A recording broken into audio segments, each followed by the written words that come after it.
Scientology, the ology of science. You know the name, you know the vibe. The vibe is weird, but really, when it comes down to it, you have no real idea what the hell Scientology is. Funnily enough, neither do most Scientologists. It is one of the few religions in the world that keeps its doctrine entirely behind a paywall.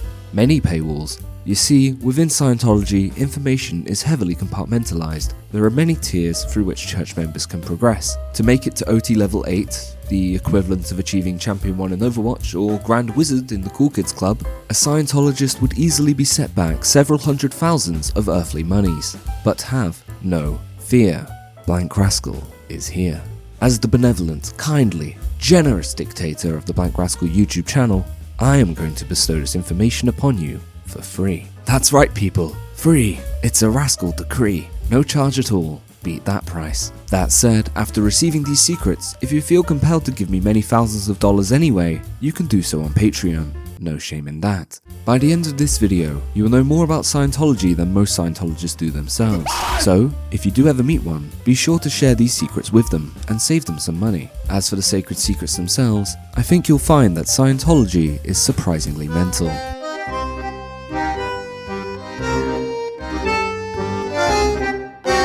L Ron Hubbard, the father of Scientology. Many things can be said about the man, and I'm going to say them all. L Ron Hubbard was a genius, an explorer, a con man, a US Navy veteran, an abusive husband, a philosopher, a philanthropist, a mediocre science fiction writer, a paranoid schizophrenic, a paragon of pseudoscience, a pilot, a pillock, a captain of the seven seas, the chosen one, and the messiah, who alone knew the secrets of our reality. What can be said for certain is that he was a pretty bizarre dude, so naturally, he founded a religion. And understanding Hubbard is the key to understanding how Scientology came to be. So let's try figure the madfucker out, shall we? Born to a military family March 13th in 1911, Hubbard spent his formative years frequently relocating around the United States. He attempted to join the Naval Academy to follow in his father's footsteps, but failed the entrance exam. Hubbard instead attended Woodward School in DC, where he was academically unimpressive but wrote for the school paper. Despite poor grades, he progressed to George Washington University, as they had no entrance exam for him to flunk, where he tried and failed to complete a degree in civil engineering. Notably, Hubbard planned a club trip to the Caribbean to hunt for pirate treasure. This was so poorly organised that almost everyone else went home early and demanded a refund. Hubbard naturally refused, which led to the other disgruntled students burning his effigy at the stake. A totally normal university experience. After education, Hubbard became a writer, creating short stories for pulp fiction magazines. He was moderately successful at this, having an active enough imagination for the fledgling genre. He also found a wife, a Miss Margaret Polly Grubb. However, World War II soon struck, and with it came Hubbard's second chance at joining the military. Given his father's history, Hubbard enlisted in the Navy and trained as an intelligence officer.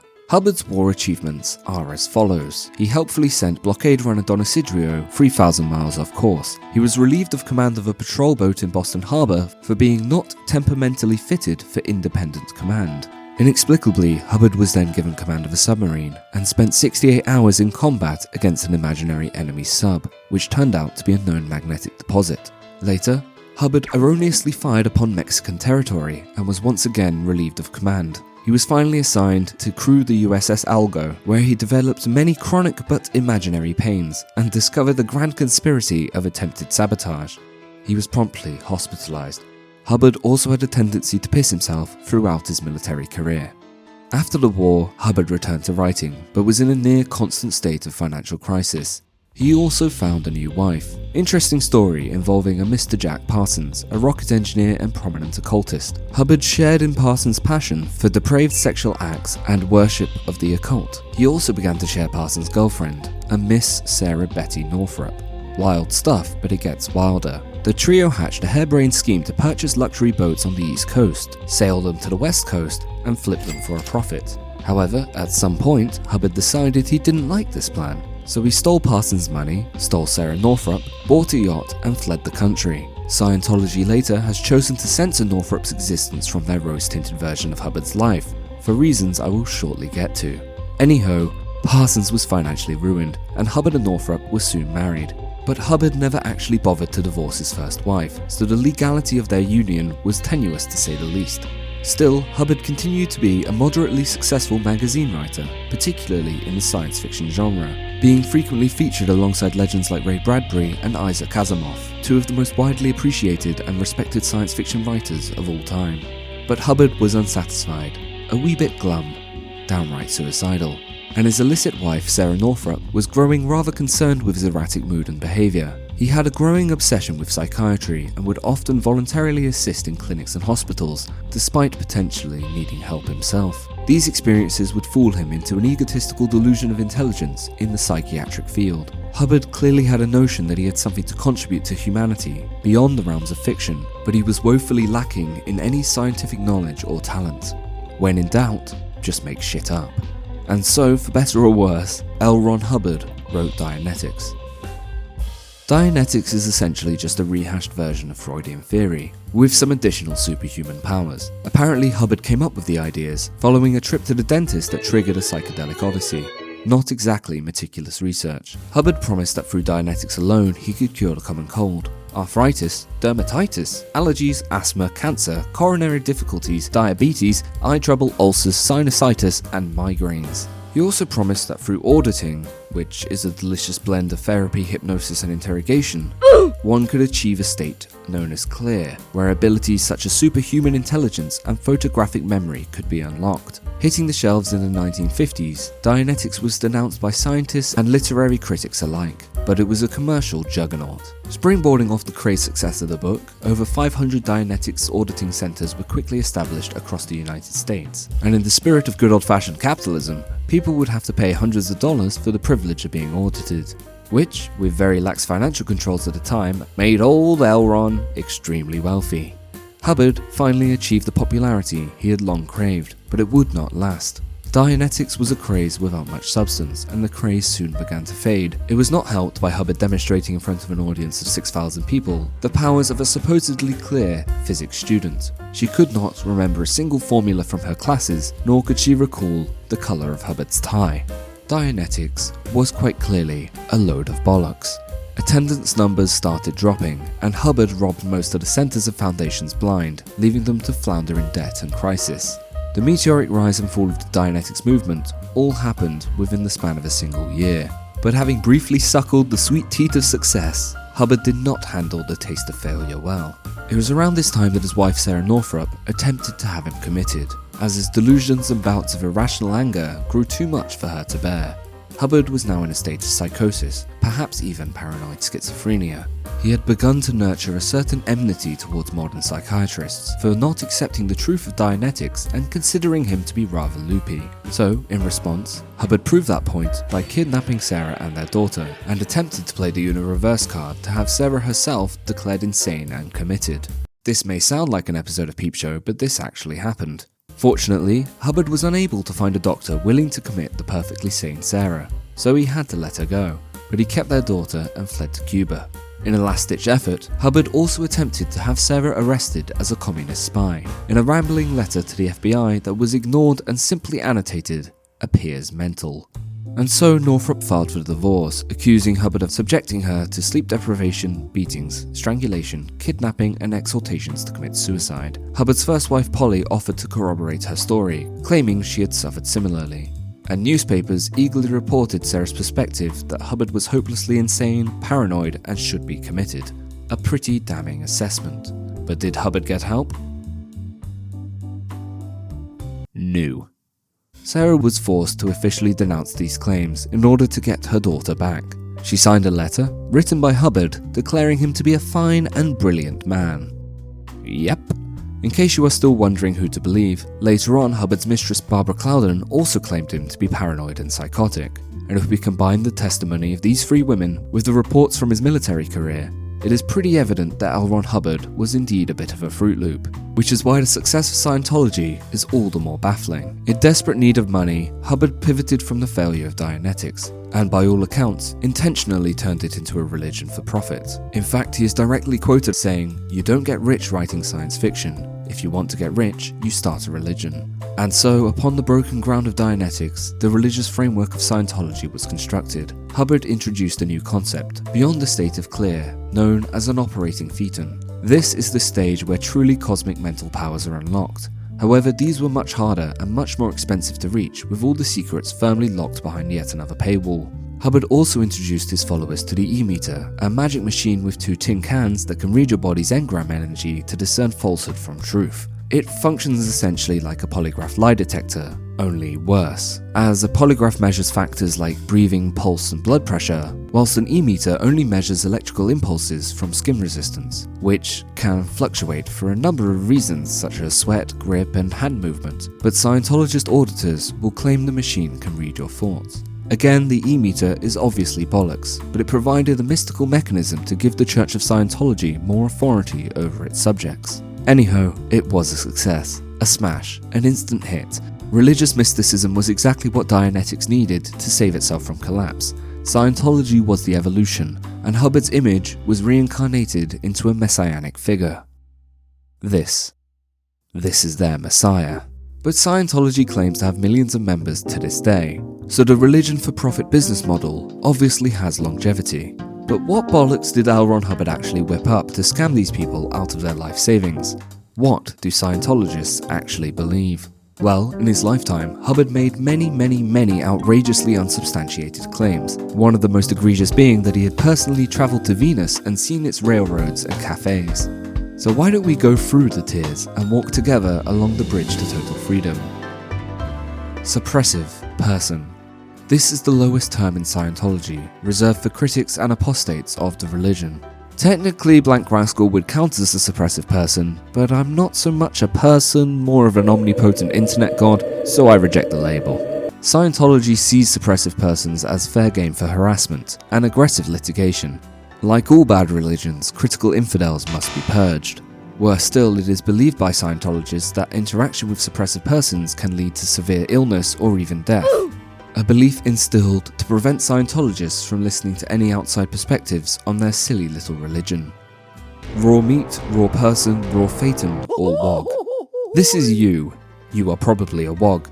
This is the Scientologist word for anyone that is not affiliated with the religion. Funnily enough, Hubbard derived the term from the British racial slur for dark-skinned foreigners. This charming man. Pre-clear. This is the bottom rung of Scientology, where the vast majority of the religion exists. Technically, as soon as you enter your first audit, you are no longer a wog and are considered pre-clear, part of the Church of Scientology. The pre-clears are promised the secrets of the universe and magnetic psychic powers like Tom Cruise has. As such, they do most of the grunt work and pay thousands to the church in hope of reaching clear. Once a person has completed all necessary courses of auditing, they are determined as clear. They are no longer affected by those pesky negative engrams, and they will benefit from increased intelligence, photographic memory, and the aforementioned immunity to illness. The Church of Scientology does not provide their own statistics, but it is estimated that there are around 75,000 clear people on the globe. After the lengthy and expensive process of becoming clear, you may then be invited to undertake the even lengthier and more expensive process of becoming an operating thetan, of which there are 8 levels. Level 1 involves a solo audit, extensively testing and training oneself in rigid exercises, with the goal of establishing an exterior viewpoint of one's greater causation within matter, energy, space and time. If it sounds like bollocks, that's because it is. OT2. Again, a solo audit, this time interrogating past incarnations. Oh yeah, Scientologists believe in reincarnation and past lives, but not in a cool way like the Hindus. Scientologists do it in a very sad, very creepy way. See, instead of the karma cycle, Scientology believes only in trauma. The pain and trauma of your past lives prevent you from remembering them. OT Level 2 is designed to interrogate and alleviate that trauma, to allow your eternal memories to flow. In short, it encourages and exacerbates delusions. OT3, the Wall of Fire. This is the good stuff. Some real gourmet shit. The most closely guarded secret in all of Scientology. The story, the legend of mighty Xenu. Long ago, about 75 million years to be exact, there was a mighty galactic ruler known as Xenu, a tyrant who ruled his subjects through mechanisms of fear and oppression. And Xenu was displeased, for his galactic confederacy, an empire which spanned 76 inhabited planets, was bloated, dying. Xenu was to blame of course, but he was not the type of tyrant to take accountability. In the face of an overpopulation crisis, he turned to the only logical solution: being genocide. Fortunately, he knew just the place to commit such atrocities. Tegeac. And so, using the guise of a tax audit with the help of evil psychiatrists, two things that Hubbard himself hated, but this story is 100% true and not lazily contrived, Xenu lured hundreds of billions of his subjects to the planet Tegeac, drugging and kidnapping them in spacecraft nearly identical to the Douglas DC-8. Upon reaching the Earth, Xenu stacked their helpless bodies next to volcanoes and detonated hydrogen bombs upon them. Their souls became the original Phaetons, and Xenu rounded them up with an electronic ribbon, brainwashing them for 36 days with something known as the R6 implant, generating false memories in their minds, including all the religions of mankind. Xenu also wiped their previous memories and left them on Earth to clutch to humanity. Thousands of traumatized body Phaetons cling to each person, except you cannot perceive them in any way, and only the most knowledgeable Scientologists are skilled enough to remove them. Right. Anyhow, Xenu was soon overthrown and imprisoned for his genocidal tendencies, but one day the doom of Xenu will return, and on that day the shining spirit of L Ron Hubbard will spring forth to defend the true believers from Xenu's merciless slaughter. Cool, innit? Are you feeling sick? Because according to Scientologists, hearing this story without proper training will cause you to die from pneumonia. Don't worry, calm down, you're okay. Remember, this religion is a load of bollocks. You being alive right now is proof of that fact. Very few Scientologists ever reach OT3 and face the wall of fire. It is by far the silliest thing Scientology has to offer, and it's not even hard to prove it's made up. Hubbard literally wrote the whole story out in a science fiction script called Revolt in the Stars that he failed to get turned into a major motion picture. But don't worry about that. Scientologists just pretend that never happened, and there are actually 5 more OT levels to get through, though none are quite so fun. OT4, a simple drug audit that cleanses the Scientologist spirit of any drug uses to prepare for the next phase, which is OT5, New Era Dianetics, focused on the removal of body Phaetons, audited by another higher ranking OT to ensure you get all those pesky little critters off your skin. The terminology is a bit confusing, as you yourself are a Phaeton, whilst the body Phaetons are the traumatized souls of Xenu's Holocaust, and you have to cure their trauma by giving the Church of Scientology lots of money. Which brings us to OT6, essentially learning how to conduct OT5 Phaeton removal in a solo practice. The process is apparently so difficult to master that its training requires a whole level in of itself, because that's how bullshit tiers work. It's also worth noting that it's common for Scientologists to have to retake levels at their own expense. The constantly shifting goalposts of the internal ranking system helps keep the upper levels of the church in a perpetual struggle, which is good, somehow. OT7, the implementation of the skills learned in OT6 to fully cleanse oneself of body Phaetons. Only once you are deemed completely free from their trauma can you reach OT8, the rotten core of the hollow onion. This is the highest level a Scientologist can currently attain. Only about 1,000 people have ever reached this echelon, the overlords ruling our society and nobly steering humanity towards L Ron Hubbard's grand vision. And their secret? Awesome powers, such as telepathy and magical healing. As a level 8 operating Phaeton, you are complete, a master of yourself and of the world. Every desire fulfilled, every goal achieved. Matter, energy, space and time. You know them all, you are them all. And it only cost you everything. Interestingly enough, many Scientologists have quit at this point, realizing they have spent hundreds of thousands of dollars on absolute nonsense. Can't really blame them. OT level 8 is where the bridge to total freedom currently ends, but there are rumored to be up to 15 OT levels, providing a full range of cosmic powers that allow one to control space and time at will. Fake powers may include full psychic control over lesser beings, telekinesis, atomic transmutation, astral projection, or the ability to transcend one's body and travel anywhere in the universe, complete enlightenment, communication with God, time manipulation, and personal universe creation. The Church has not yet been able to provide any evidence or training that can actually help a human being achieve these powers. Funny that. So where is Scientology today? Well, ever since the death of L Ron Hubbard in 1986, the Church of Scientology has been firmly under the control of this creep, David Miscavige. If Hubbard was Scientology's Steve Jobs, Miscavige was his Tim Cook.